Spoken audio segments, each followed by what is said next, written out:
biased a little bit. I think really coming back to the original hypothesis that we have a sort of very interesting radiosensitizer.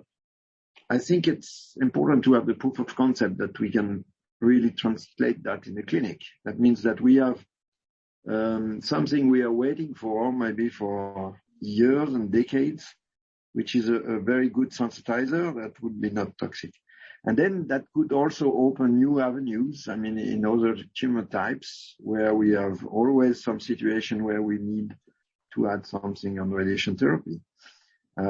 So that's a very, and a lot of time we do this with cisplatin, which is maybe not satisfactory from the toxicity point of view. So I think it's a priority, certainly to understand if we can do that, translate this in the clinic. Also, as I said, I think carbotaxol plus xevinapant really makes sense.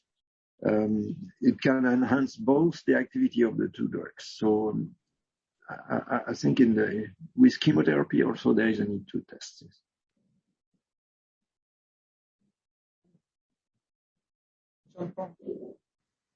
Jean-Pascal? Yes, I'm the last one, so how can I be original? I think the first thing is to confirm and it's what you are doing, the randomized phase 2. I think this is, and you are doing it.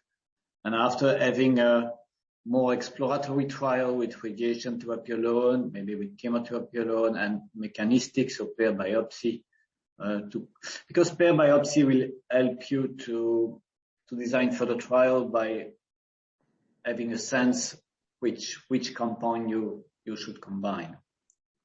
At least if you want to combine with other systemic agent.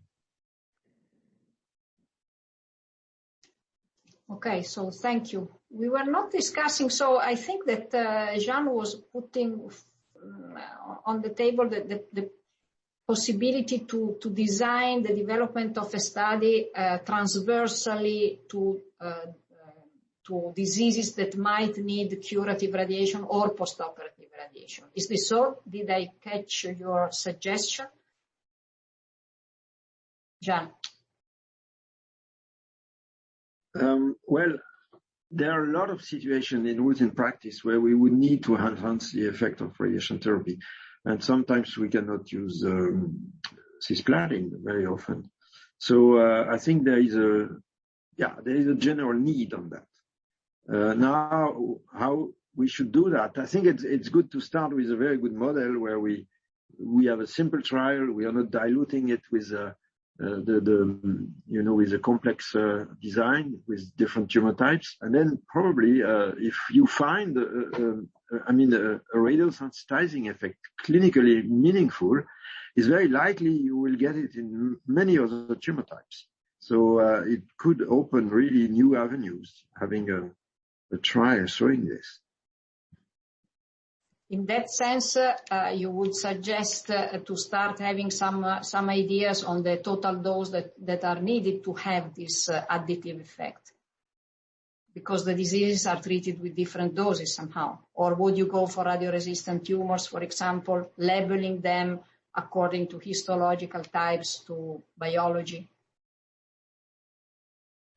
Yeah, but the question is really that to radiosensitize, generally speaking, we use chemotherapy most of the time. So it could be also an alternative in a way for the future. So we have to explore that. Yeah. There is a need there.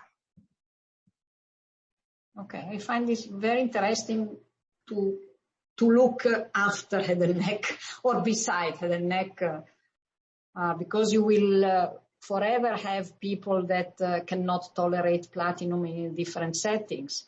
And we will have people that cannot tolerate platinum because they are getting old and they have comorbidities. So I think, maybe also a type of designing studies that match the unmet need of other type of diseases, so that you answer to many questions, or at least you have some hints for many ideas.